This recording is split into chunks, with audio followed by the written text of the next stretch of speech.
Thank you for joining us for another episode of On Patrol with the Suffolk PBA. I'm CJ Hunter, the treasurer of the PBA. I'm Tanner Brandemar, the sergeant at arms of the PBA. And today we're excited to have Nick and Andrew Adamo from Bullion Sharks on the show. Thank you for having us, yeah. Thank you. Thanks for coming on, guys. So this is one of those episodes that I'm excited for because we like to highlight a lot of the local businesses and people in the community that support law enforcement. And you guys are exactly that. You're young business owners who support law enforcement. And it's great to be able to share some of your messages out with the public and our audience. So thank you. No, thank you guys. Yeah, thank you guys for what you do. And as we were kind of discussing prior, I mean, it's just very important to support the police, and it just makes, all of our communities, safer, and just allows us to do our job, employ people, and keeps our employees safe. So it's very important. Yeah. Absolutely. Yeah. So, we'll get into how you've helped support local police later on in the conversation. But for everybody out there watching that might not know, what is Bullion? What is the Bullion market? Like, how do you guys operate and what do you do? You want to take over this one? Yeah. So Bullion Shark, we're based in Nassau County.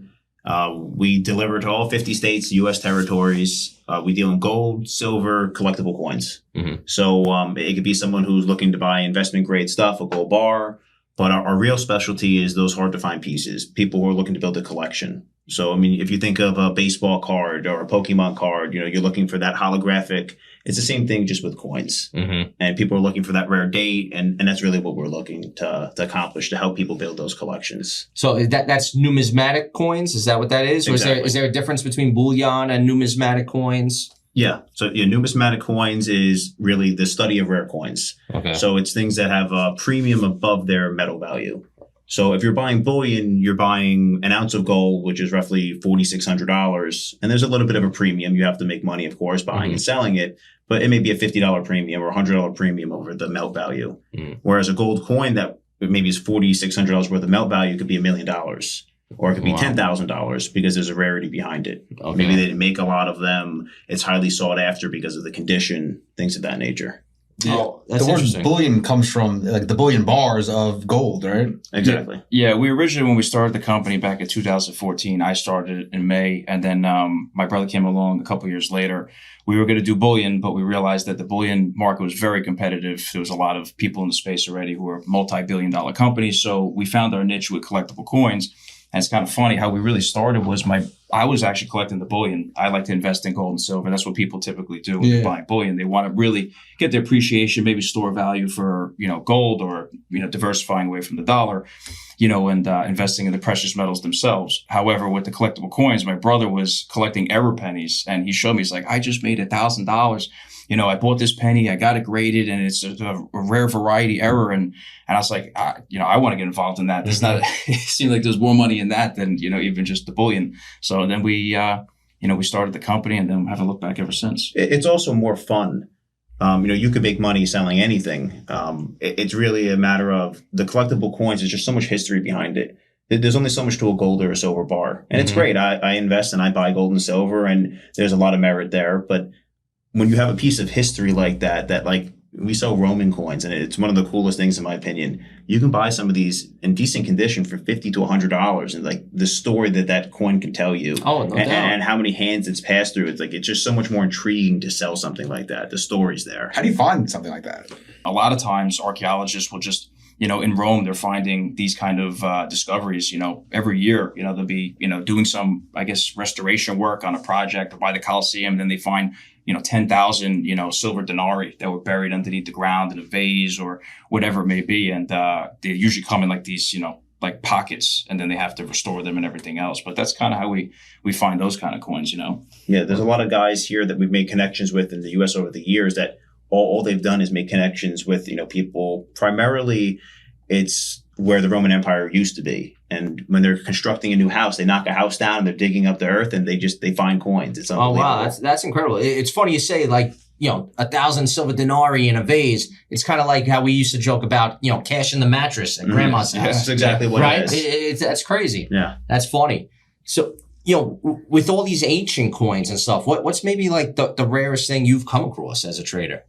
So, the ancients probably isn't some of the rarest stuff. In my opinion, some of the coolest stuff is just what I have a likeness to, and I really enjoy collecting it. The more rare pieces and expensive stuff is really the U.S. market. So numismatic coins from the United States. I mean, from the 1800s, even the 1900s. Mm-hmm. So, I mean, there was one coin that we placed. It was a super rare 1870 Carson City $20 gold. Another example of a coin that its melt value is $4,600. At the time, maybe it was $2,000. And it was almost $1 million coin. Wow. It was one of the finest known. They did not make a lot of them. There was only 8 in existence. I actually was the one who placed that coin, and he helped me find it. So it was kind of a dual effort there. But we didn't think we were going to find the coin, which is crazy because, like, I was calling around the whole country, and, you know, this is a coin, there's only 8 in existence. Like, good luck. You might not find, someone might have this in their collection for decades and never let it go. Yeah. And one of our friends actually was a dealer in the business. Like, I actually have one. No way you're going to actually place this coin. And we did. And it was good. And then he told me, you know, get back to work afterwards. But as far as, you know, alluding to this, I mean, crazy rare coins that we deal with, but also, you know, collectors can start with, you know, wheat pennies, with steel cents, just stuff that intrigues them that, you know, has, you know, it's a coin that's 100 years old, but it's not super rare, not super expensive. So we see all walks of life, and we kind of cater to everybody. You know, the collector who's looking for, you know, $20, $50 worth of coins to collect with their grandkid, and then someone who's looking to buy $1 million gold piece, you know, so. Do you see that the market for the numismatic stuff kind of goes, you know, up and down based on, you know, maybe it fluctuates throughout time based on interest, right? Like, when I was a kid, I was very into baseball cards. You brought up baseball cards earlier, and that seemed like there was maybe a 10 or 15 year period where no kids were collecting baseball cards anymore. But now it's back in style again. Like, my nieces and nephews are all buying baseball cards again. Do you notice that a bullion, numismatic market kind of fluctuates like that with interest levels as well? Yeah, absolutely. But in a different way. Okay. So it's one of the collectibles that I like to say is more like a blue chip, that it kind of stays pretty steady. You don't too often, as I said, I'm not an investment advisor. I'm not giving investment advice, but it's not too often you see, like you've seen with some of these sports cards, it's worth 10 million and then it goes down to 5 million. You don't see that very often, right? So they do hold their value, especially if you buy them right. But there are ebbs and flows in the market that there's more demand or not. Like, for example, this year, America 250. And people are going wild over all the coins that the U.S. Mint's putting out. Double dated coins. We haven't seen a dual date coin since the bicentennial. So people are going crazy over that type of stuff. So there's increased demand, but I think that it's steadily increased, and you don't see those dips like you see in other collectible markets. And to the same point, I mean, whereas, you know, with a collectible card, it's just paper. There's not really a lot of intrinsic value other than just that, you know, your appreciation for the card, maybe your favorite player, whatever it may be, and there's supply and demand. But with precious metals, there's intrinsic demand. So a lot of these coins, even, and putting aside the $1 million coin, there's gold coins that are, you know, 100 years old that are worth $7,000, $8,000, just a little bit. You know, they have some numismatic premium or collector value, but they're, you know, the gold alone, just the melt is 4,600. And if we look over the last 20 years, I mean, gold has been right there with one of the best performing asset classes with anything. You know, actually it's been outperforming even stocks the last 20 years. So with that all being said, you know, as the prices of the precious metals have risen, people get excited. So and we've been on a nice up, you know, trend the last 20 years. How'd you guys decide to get into this type of business? I know you said you started it first, but like what kind of got you into just starting the business to begin with? So I collected bullion bars, silver bars, 100-ounce bars, you know, whatever I could afford, 10-ounce bars at the time as a kid. And I just thought silver was good to own and gold was good to own, whatever I could afford, you know, to kind of be a diversification away from just stocks or real estate or whatever it may be. And then I saw how well he was doing, and I was like, this is really cool. Like an error penny, like, you know, this wasn't even supposed to be released from the mint.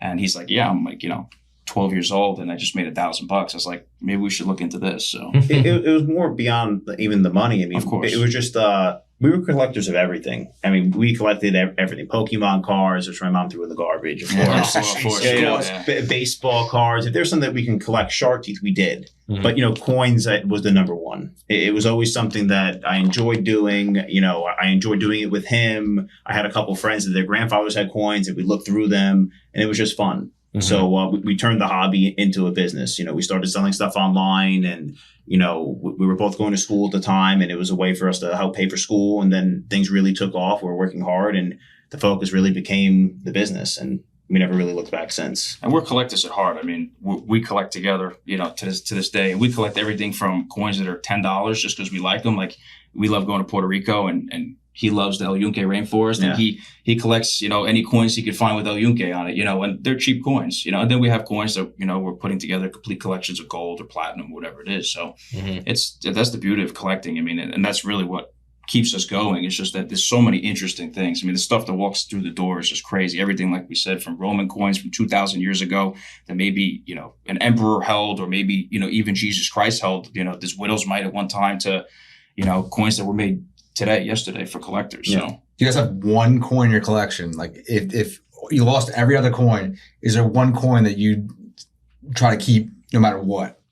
I personally have a Byzantine gold piece that has actually Jesus Christ with a halo above on the obverse of the coin, and Constantine on the reverse. It's like a shield-looking coin. It's like concave, so it was actually hand-struck by probably a slave or something at the time. Oh, wow. And it's not an expensive coin. I mean, I think I paid like $500-600 for it back in the day. Now they're worth a lot more, maybe like $1,500, $2,000. But I would never sell it, not only from the religious aspect, but just, having a gold piece with, Jesus, that kind of figure on a coin, and still being in this kind of condition. Like, it's an uncirculated piece. So like, it's like a coin that was struck yesterday, equivalent in that terms from years ago. So it's pretty cool. Yeah. I mean, I have a couple favorite coins. My number one is probably it's a 1895 proof dollar. So in 1895, it's a very sought after year, because if you're putting together a complete set of Morgan dollars, 1895 is the only year that the Philadelphia Mint didn't make a normal coin. They only made a proof strike, which is like, you see a collector's shiny coin, that like a special edition, they only made that. So you can't go and just, buy a normal uncirculated dollar for, some of them are rare, but sometimes you can buy one for $100, sometimes a couple thousand. This one they only made, I think it was 880. Yeah, 880. 880, and that's it. So if you want to complete your set, you have to buy this coin. And we do have one of those, and it's a great coin. It's just something that, every once in a while they take a look at it and I put it back away, and it's cool to own, because there's just not a lot of them. Yeah, that is cool. And I find this really interesting too, because I like hearing that this is something that you guys had a passion about as kids, and you were able to turn this into a real career and successful business. Because like I joke about it all the time. I feel like I don't work for a living. I feel like I'm super busy, right? We put in 50 to 60 hours a week, every week, no matter what, doing all our union work, going to all the functions, super busy. But I feel like I don't work for a living because I enjoy what I do. I enjoy representing police officers. I enjoy advocating for law changes that'll help police officers do the job better and keep my family safe at home. So it sounds like you guys have a similar outlook on your jobs and careers. I also, to add to that, like I have a brother, and the fact that you guys are brothers and doing it together, that's really cool in my opinion. Yeah. And we have another brother too who works with us, and he's younger than us. He's 21, but he works in another division of the company. But yeah, I mean, we love collecting. I mean, we geek out over this stuff, and there's so many cool things. Like Andrew said, for the 250th anniversary of the Mint, they're putting out a variety of different coins they've never put out, and they're actually doing like replicas of coins from the 1800s. So they're bringing, the past of America into the future, which is really cool too. So there's just endless stuff, and it's cool. Yeah, but yeah, absolutely. And also to your point, sometimes I feel like I wish it felt a little bit less like work. We all have those days. But yeah, I mean, it makes it so much more gratifying. It really does, when you, at least like the good days are that much better. And it makes the bad days a little bit better too. We all have them. But it is gratifying. It can be a lot of fun. And, working with my brothers is great. It has its moments, but we make it work. And it's a good time, So, as young collectors, having your own silver and gold bullion, baseball cards, all stuff, was there an adult in your life that kind of, put this in you, like kind of ingrain this collector's attitude and this interest in it into you? My grandfather had collected not so much coins. I mean, once in a while he'll had like a buffalo nickel, nothing that was super rare, but he would collect stuff like that. And then my other grandfather as well, Uncle Buddy, did too. He had a huge coin collection as well. So they kind of showed us their stuff, and we got intrigued by that. And then my grandfather collected actually the bullion. He was doing like Canadian maple leaves, because it was kind of funny at the time. The face value of the coins, like what the actual coin was worth if you went to spend it in the store, was $5 Canadian. And at the time, silver was only around $5. So it was like a no-brainer. Like, you had no risk. Like, worst case scenario, silver goes to $2 an ounce. You can go to the store and spend this. Whereas with a lot of the U.S. coins, like the U.S. Silver Eagle, it's a great piece, and it's the most popular held coin, and everybody wants to buy them. However, it's only $1 denomination. So even though it's an ounce of silver, you can't go to the store and get more than $1 for it as legal tender. So some people like the Canadian, but now that silver's, $76 an ounce. I mean, it's kind of irrelevant at this point. Yeah. But back then, that was his philosophy. So All right. That makes perfect sense. It's like a simple math equation. yeah. Right. So, we're talking a lot about some of this old stuff, right? Coins that are 2,000 years old or hundreds of years old. What do you foresee in like the future with some of the value of this numismatic stuff? I mean, we were talking off air earlier. You mentioned, the possibility of discontinuing the penny. Is that going to create some sort of crazy value for pennies in the future? Yeah, so I mean, they actually officially discontinued at the end of 2025. Mm-hmm. They're still making some special collector's editions and proofs and all of that. It already has. I mean, it's crazy. I mean, we have people, they call us, I want the 2025 penny, and they're paying a lot more than a penny for it. Right. And it cost us a lot more than a penny to get them in any sort of quantity. Mm-hmm. Because, it's not just as simple as going to the bank and telling them you want 2025 pennies, Mm-hmm. And everyone wants the last year of issue and all of that. And we've seen a lot of demand from them stopping the penny, even on the older pieces, because there's buzz around it. There's people talking about it. Once something's obsolete, no longer being made, it adds rarity to it, of course. Right. You want what you can't have. And the Mint did something pretty crazy to kind of like end with the bang. They made this special gold Omega like privy mark. So they stamped like the Omega symbol on the actual penny, like it's one of the last pennies, and it's a gold penny. And they went for auction for some of them hundreds of thousands of dollars. A lot of money. Wow. So that got everybody enticed. Like because a handful of people who could afford them bought them, and then everybody's like, oh, I got to get my hands on the last penny, Right. Yeah. Oh, that's incredible. I don't think I realized they actually stopped making the penny already. I thought that was still just like something they're talking about maybe doing. It's done. It's wow. Done. Is there any talk of discontinuing like the nickel or the dime? I was talking to my brother about that the other day. I don't know if this is going to happen anytime soon, but I think eventually it's going to, because apparently it does cost more than 5 cents to make a nickel. Right. And realistically, most people are not walking around with change in their pockets anymore. Some people do, but for the most part, you're putting on a credit card and it takes care of the change and you don't need to worry about it. Yeah. It just simplifies matters. And if it's not cost effective, we probably shouldn't be doing it. Right. If it costs us money to do, make the collector's editions, people want them for their sets. They want to collect them. That's fine. But to lose money on something that we're spending money on doesn't make any sense. I mean, I hardly carry any cash on me at all anymore. Everything I do is with a credit card or through Venmo. I hardly carry any cash at all. And that's why we think it's such an exciting opportunity for new collectors who want to get involved too, no matter what you're looking to collect, because like you said, with all this digital technology, with Bitcoin, with just these, everything's via credit card or ACH, right? Like, people are going to want to collect nostalgia. They're going to want to have something that's tangible, right? Like there's not many tangible things besides maybe your home or whatever it is you could actually own. Mm-hmm. And the nice thing about coins is that they don't take up a lot of space, and you could enter the market at $10, $5. You don't have to be a homeowner, in Long Island, $1 million home these days. So, right. So it's nice. You could, there's an entry point for every kind of collector, no matter where you want to start. And it really now is something tangible, which less and less is tangible too. Right. With all the, crave around the rave around cryptocurrency and all the digital systems, the blockchains, is that stuff that you guys get into as well? Is it like almost like a digital bullion kind of thing? It's funny. A couple companies have tried to do it and haven't been successful. And the reason why, and their biggest feedback they've gotten, and from our own clients as well, is they go, the reason why I'm buying coins is I want something tangible. Right. Right. They're like, if I wanted Bitcoin, I'll go out and buy Bitcoin on the exchange and hold it in whatever. I'm not an aficionado on this, but a cold wallet or whatever it is.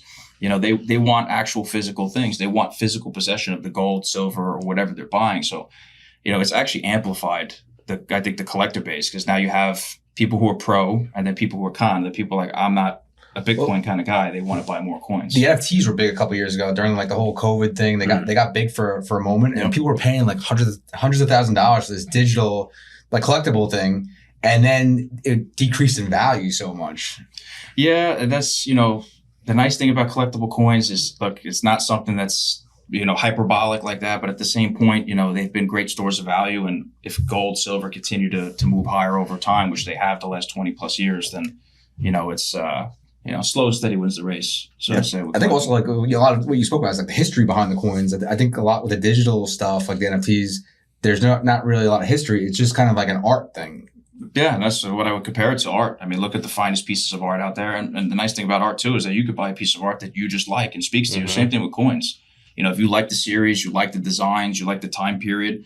Some people I know just buy, Confederate money because they like the Confederate money and the time period and all that, I guess that war and everything was going on. Yeah, part of history. Part of history. And then some people like, what was it? The 13 colonies that we're putting together. We're putting together a set right now of the 13 original colony, the bills from the late 1700s. Oh, wow. That's cool. Not super expensive, but just cool. And the subject matter on the bills is really cool. And think about a piece of paper survived 300 years almost at this point. It's pretty crazy, Yeah, no, that is crazy. And it's cool to think about stuff like that, like literally just the history aspect of it. It used to be 13 different currencies for the 13 different colonies before we became one country. Mm-hmm. Do you guys do like a lot of research, or is there some kind of like school you guys kind of take part in? Like, how do you know so much history behind all the currency? You learn over time, just like anything. Like I said, just asking someone, how do you do your job? Like you just learn, but you teach yourself in the beginning, right? You do research, you can read books.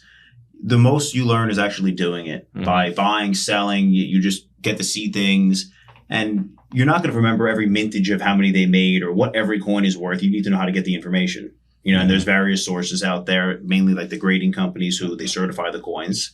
And you go to their websites and you research a specific coin. It tells you how many they made, what is the potential value of the coin. And you get to learn because there's more coins. There's certain coins that are sold more than others. And then you get experience with that. And there's some, I've never seen one of these before. I know that it exists and you have to really dig into it. There's other nonprofits too, like the American Numismatic Association. They're a huge not-for-profit, probably I think the biggest for coins in the world. And they have a lot of online resources on their website that are free. You can go crazy. They have even like seminars they do in like Colorado. We can go out for a week and learn how to look at coins, grade coins, whatever favorite seminars you want to take. So there's tons of different information out there. You know what's funny? So like even your own social media, you do a lot of, passing on of knowledge on your social media. Like I see posts every day of, talking about why this coin has value or why that coin has value. Every day you're passing along knowledge on your social media sites. Mm-hmm. Yeah, we try. I mean, we have content, because you want to cater to everybody. And our biggest thing is that we want to get the youth involved as much as possible, just because they're the future. And, they're the ones who really make the whole collecting go around, because that's, it gets even older people involved. Grandparents want to do this with their grandkids or their kids. No one wants to do it. Coin collecting is a hobby of many people. It's usually not just one person. It's a family or, a group of friends or whatever it is. So we have content out there that are, about rare coins for the, the expert. And then we have content for, hey, look in your change for this penny, it might be worth actually 5 cents instead of 2 cents, or a cent, So. Yeah, we found it was something, I want to say 2022 is when we really started going viral on social media. And we were trying it for a while. We were going out there, we were posting videos ourselves, and we tried this and we tried that, and it wasn't working.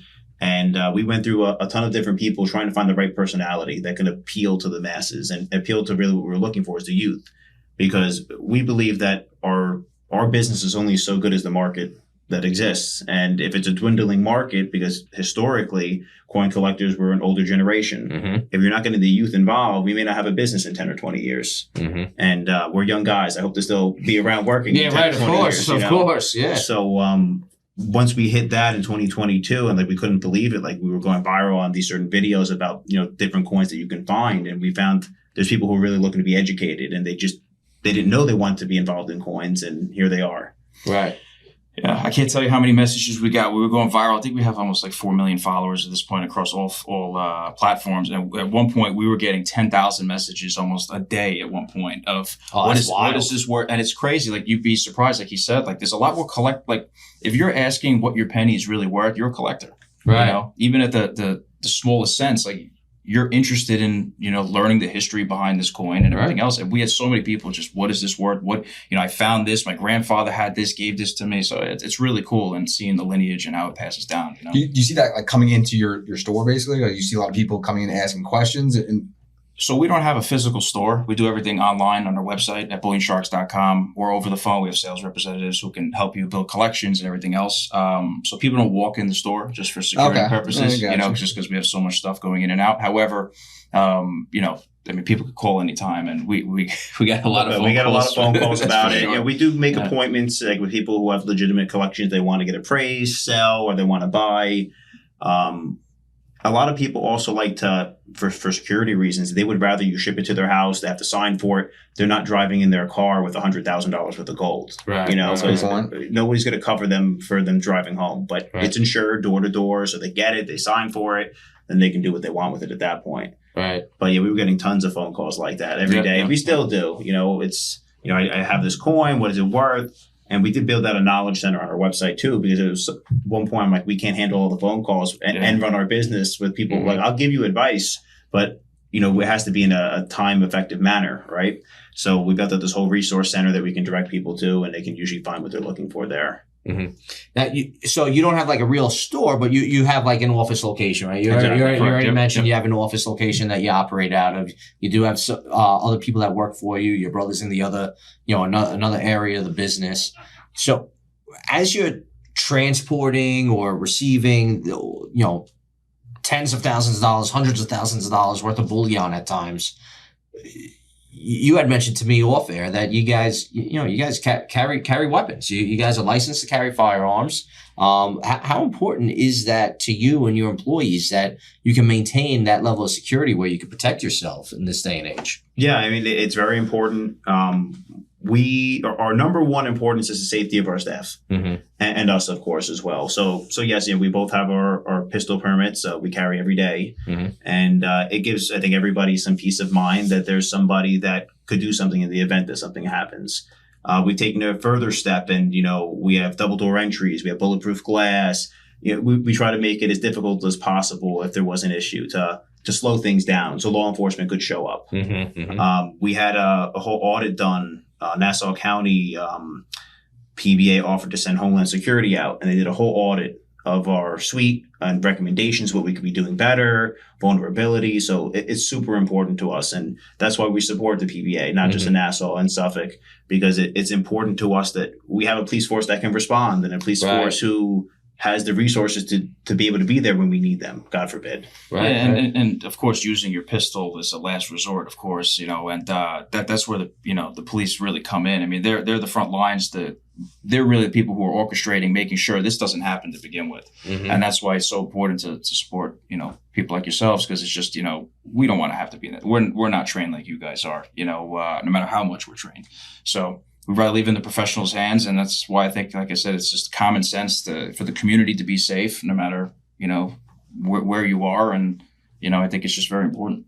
Yeah, I think that's a valuable message for everybody out there to hear too, especially in this day and age where we have it pretty good here in Suffolk County right now, and in Nassau County. Most people that live here still support law and order. They support the police. It's not like some of the big cities throughout America where they're constantly fighting over defunding the police, changing the roles of police, having less cops out there on the road. We still value public safety here and protecting the neighborhoods and the commercial areas, the main streets in our county, right? We're still here protecting all the people and the workers here. Yeah, it's very important. I mean, we had, someone was walking by a while ago, a couple of years ago, by our office building that was suspicious, and the police were proactive before we even said anything. And, they had apprehended the guy, and, who knows what could have happened, but apparently he was, a danger of some sort. Yeah. So it's very important. Yeah. Yeah. So, You had already mentioned Nassau PBA and, some of the support they've given you and doing this threat assessment.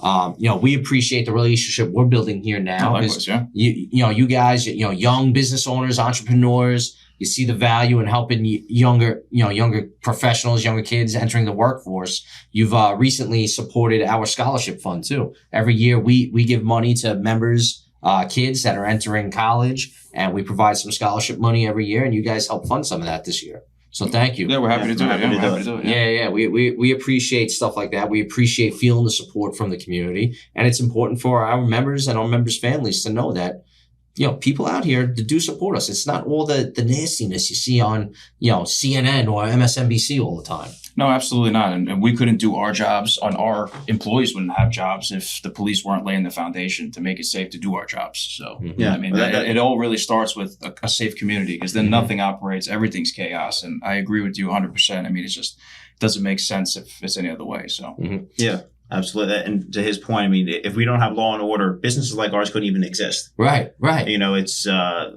that's really what it comes down to. And that's why we appreciate what you guys do. And that's why we're supporting, the PBA, because it's important that we have that foundation. We appreciate that. Yeah. So when you guys have like a big bullion deal happening, how does that bullion get transported? I feel like I remember seeing movies in the 80s where some jacked guy has a briefcase handcuffed to his wrist, transporting precious metals of some kind. How does it work in the real world? There's many different ways. It all depends on the value. If you're shipping super, super high value, it's going to come in an armored car, less likely than you think, because, the average person, they're buying a couple $100 or $1,000, and you can ship that via FedEx, and it's secure and it's insured. And, every once in a while, a package goes missing and you get reimbursed, and we ship something out in replacement.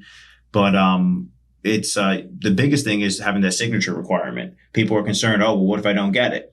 Well, you have to give them your FedEx your ID. They scan it. They make sure that, you are who you are, and then you get your package, and that's it. It's more simple than you think. Okay. It's not like ordering from Amazon where they just throw it on your front step, right? No, not that. A little more discreet, a little more insured, and everything else. Yeah, and a little bit better packed. I love Amazon, but you open up this box and there's no packing material. The shampoo's flying all over the place. A little bit more care that goes into packing an ultra rarity or a rare coin of any dollar amount. But it is crazy though. Some of these coins, I mean, they're this big. I mean, you could fit them in the palm of your hand and have $1 million walking around. That's incredible. So don't recommend you doing that, walking around the streets with $1 million coin. However, I do know people who do it and dealers who do, and it's interesting, to say the least. So. Well, I'm sure. So what do you guys venture into, like, say, jewelry at all too? Because we spoke a little bit about like craftsmanship of like some of these coins and the rarity of the design. That's part of how jewelry gets some of its value as well. Very little. We have the resources and the means to get it. The industries are very intertwined. There's a lot of people who do both. So if we have a good client who's looking for a watch, or they're looking for a certain piece of jewelry, we can get it for them, and we get them at a discount because we have wholesale advantages to get it. It's not our main focus though. We do buy some jewelry here and there from clients, but it's really just not our main focus. We like to stay focused on what we're good at. But if someone has an interest in it, we can get it for them because we know where to go. Talk about markets. I know I'm sure you guys are trading back and forth and you're dealing with other people like yourselves. Like, do you have like a base that you go to and when you're trying to buy something in particular? Because I'm sure you're not just buying from some random guy in the street usually. I'm sure there's a lot more. It depends. We buy sometimes from, public auctions. We'll sometimes buy estates. So a lot of times, there'll be someone like yourself who, maybe they inherited a collection and they say, look, I don't know where to go with this. And then we'll evaluate the collection. If that, the values, suffice for them, then we'll buy the collection. And then we're U.S. Mint authorized dealers and a lot of the other World Mint dealers. So we'll buy directly from the source. So like if new coins come out from the U.S. Mint, we're buying directly from the U.S. Mint. How do you get access that's interesting? That? Yeah. Only a handful of dealers in the country actually are U.S. Mint dealers. It's a really stringent vetting process. My brother actually had the ability to go to a roundtable a couple of years ago in D.C. Right? with the U.S. Mint, where we expressed ideas, which was really nice, great open forum, what we thought was good, what could be improved, and everything else. But it's a big vetting process, and of course you have to do a certain amount of business and then get approved, to order, to do that. So. Yeah, and even, when we're not, we buy less estates than I'd even like, because it's so much fun looking through people's stuff. But we have a set of wholesalers that we deal with that are pre-vetted. We only deal with certain people. And if you want to sell to us, that's fine. There has to be a certain process. We have to make sure that we know where you're getting the stuff from, because we guarantee everything that's authentic and it is what it is. And I'm on the hook if I sell something that's no good. And it's all third party verified too. Correct. So like if we're buying gold over, from a collection, we're testing the gold, making sure it's legitimate. Or if it's something that's getting certified. Or it's getting certified by a third party, which are multi-billion-dollar companies who their whole job is to verify the authenticity and then encapsulate the coin to make sure it's protected, So we're dealing with, the best of the best. Oh, that's interesting. So it's funny to think about like how there's, these third parties involved and everything. It's not always just seller and buyer. And to me, it's also interesting that you actually attend like a round table at the Mint. And I guess there's other dealers there, almost like the conferences that we go to. When you go to these round tables, do you guys bounce ideas off of each other and learn from each other? Or is it kind of like, you know what, this guy's my competitor. I don't want to give away any of my secrets. I think we all learn from each other, and we're all really open forum because realistically, the Mint is producing, a product, not necessarily even a product, but a collectible that, are people going to get excited about this? Right, like the Mint right. actually I think it was last year, just released a partnership with DC Comics. Now they're making coins with DC Comics with actually their logos and everything. So, they're really doing a good job the last handful of years of coming up with new ideas, getting the youth involved. And they're very open to listen to new ideas. That DC Comics, I think, was a big thing. People were saying, look, the world mints are, making coins, with, comic books and, and Star Wars and all these different kinds of subject matter. Why don't we do that here? And then they finally did, and it was a huge success. So yeah, and for the most part, is it a cutthroat industry? Yes, everybody wants to do better than the next guy. But people generally, we have the same interest at heart. We're all collectors. Mm-hmm. So we want the market to do well. Mm-hmm. It benefits everybody that way. Do I want to sell more than the next guy? Absolutely. But, we understand that the market's only as good as the market. Yeah, and if there's a killer idea, there's going to get more people involved, and then there's a bigger pie for everybody to share in. So right, exactly. and that makes a lot of sense to me because, like, as you're describing it, being a sports fan, I think of, like, say, Major League Baseball. Obviously, everybody wants to win the World Series; they want to be the best team in the league. But you don't want the worst team in the league to do horribly and become a bad product that people don't want to pay and go see, right? So the Mets you're talking about? So just like in pro sports, I'm sure a lot of you guys do kind of work together to keep that market rate high and quality. Yeah, absolutely. Yeah. You talk about new ideas, and is there anything in specific for this year, because it's a big year, that they're coming out with?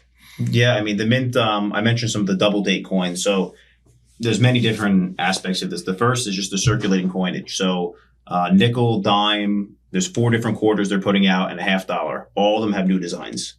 So all of them have a double date. So it's a 1776 to 2026, and they have designs that we've never seen before, and they're a 1-year only design.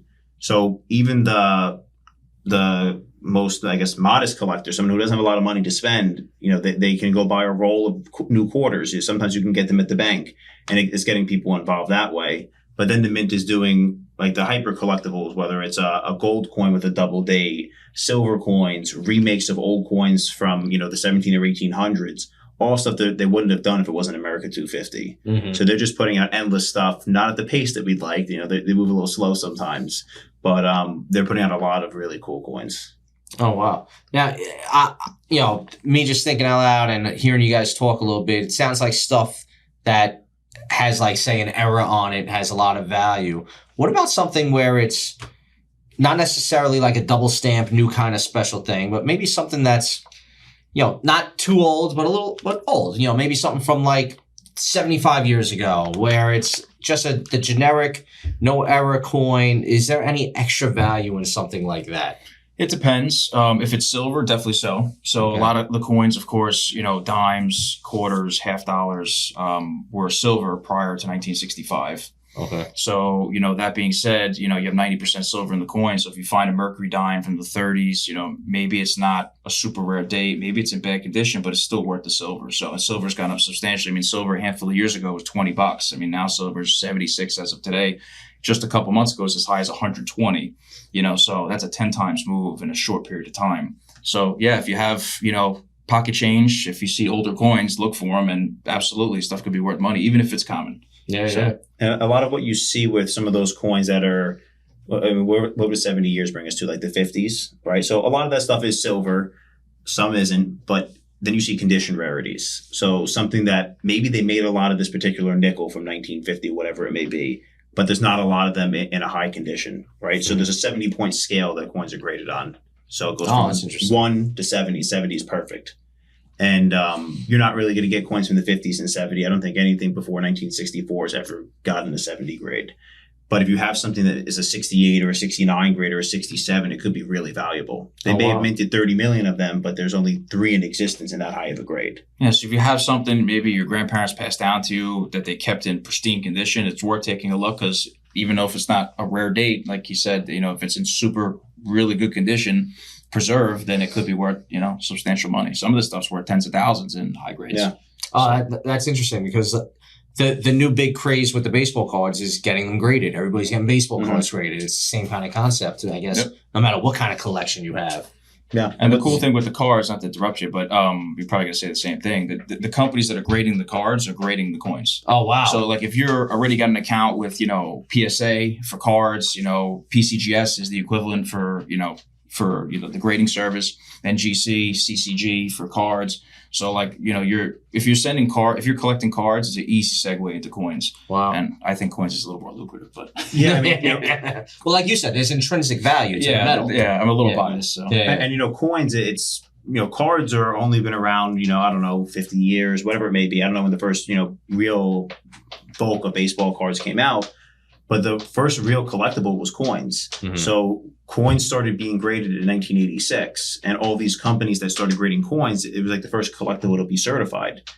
These companies then made the sports cards and all of that, and they're probably making more money certifying the sports cards because there's so many of them. Yeah, It's such a craze right now, sports cards and Pokemon. But it's all the same. It's the same exact thing. Same company, same process. It's just a different grading scale. They grade 0 to 10. This is 0 to 70. Right. And coin collecting was the hobby of kings. It's been the oldest, I think, hobby out there, period, really, as far as collecting. I mean, I think, some of the, Alexander the Great, was collecting coins. I mean, so, it's been around since the beginning of time, and hopefully it'll continue to do so. And you don't have to worry about, your favorite player, his leg, breaking or something. Now the card's worth half. Right. So testing positive for steroids, not getting into the Hall of Fame. Everything gets devalued. Yeah. So, guys, I feel like I've learned a lot about coins, bullion, numismatic coins today. Is there anything that we didn't get a chance to speak about that you feel is important, that you want to maybe talk about and share with our viewership? I mean, I would stress you can start collecting anything at any time. I mean, like I said, you can collect face value coins and put collections together. So there's no wrong way to do it. Just, collect what you like, and you'll kind of go into the path that you're meant to be led into, and that's it. But, don't be discouraged. I know we talk about a lot of expensive coins, which of course everybody loves expensive things. However, most coin collectors are collecting because they enjoy it, and they enjoy the hobby, and they like the search, they like the history, and they want to know what's going on, with their coins. They build a coin collection, during World War II, and, they have all the coins that have all the dates from World War II, and now you bring yourself back into history, which is pretty wild, so at least. And on top of that, a little bit of a side note, like what else should people know is you want to be safe doing this, right? A coin can't hurt you, but you want to make sure your coins are safe, right? So either buy a decent safe or keep them at the bank, and support your local police because you want them to show up if your alarm goes off. That's a good point there. Yeah. So I can't tell you how many people I know that even not coin collectors, they collect something expensive and they just keep it laying on their nightstand, or they have it in a drawer. Invest in a decent safe or get a safety deposit box. Yeah, right. No, that's great advice. You're dealing with something valuable. Yeah, find somebody who's reputable, even if it's not us, whoever it is, find someone who's reputable. And, a lot of people give a lot of free advice just because they enjoy the hobby. And you just don't want to make mistakes that you don't have to, because it's a big market. There are fakes out there because, gold is very expensive. So people do fake gold. So you got to make sure you're buying from reputable sources, because you're better off paying a couple bucks more if someone's reputable than unfortunately getting shysted, and then you're out a lot of money. So yeah, no one likes that. Yeah. And I mean, you talk about sets. I assume you could just decide I'm going to make a set of anything, right? I mean, there's nothing. It's not like Topps 2026, this is the set, and that's it. That's what dictates a set. You could create your own idea of what a set is. It could be every penny from the 1900s, right? That's a great point, yeah. That's the beauty of coin collecting, that there's certain sets that, okay, I'm buying every Lincoln cent. That's a set, and that's it. But there are certain people that say, okay, I want to buy one of every type of coin. It's like a type set, right? I want to buy a 3-cent piece, a 2-cent piece, a $20 coin. Someone just made up that this is a set I want to put together. Yeah. And then it becomes a set. Or I want to buy one of every reverse proof coin. It's a special coin the Mint puts out. It wasn't meant to be a set, but they made it a set. And that's what's cool. You can decide what you want to collect, and then you can build your collection around that. Right. And then that kind of set becomes a whole nother level of value in itself, because now the hunt is over. This is the set. It's complete. It's not just, if this is a 20 coin cent, you don't just add up the singular value of each coin that's in the 20 coin set. The set itself has an added value to it. Exactly. Yep. Yeah. Completed sets they always bring a premium.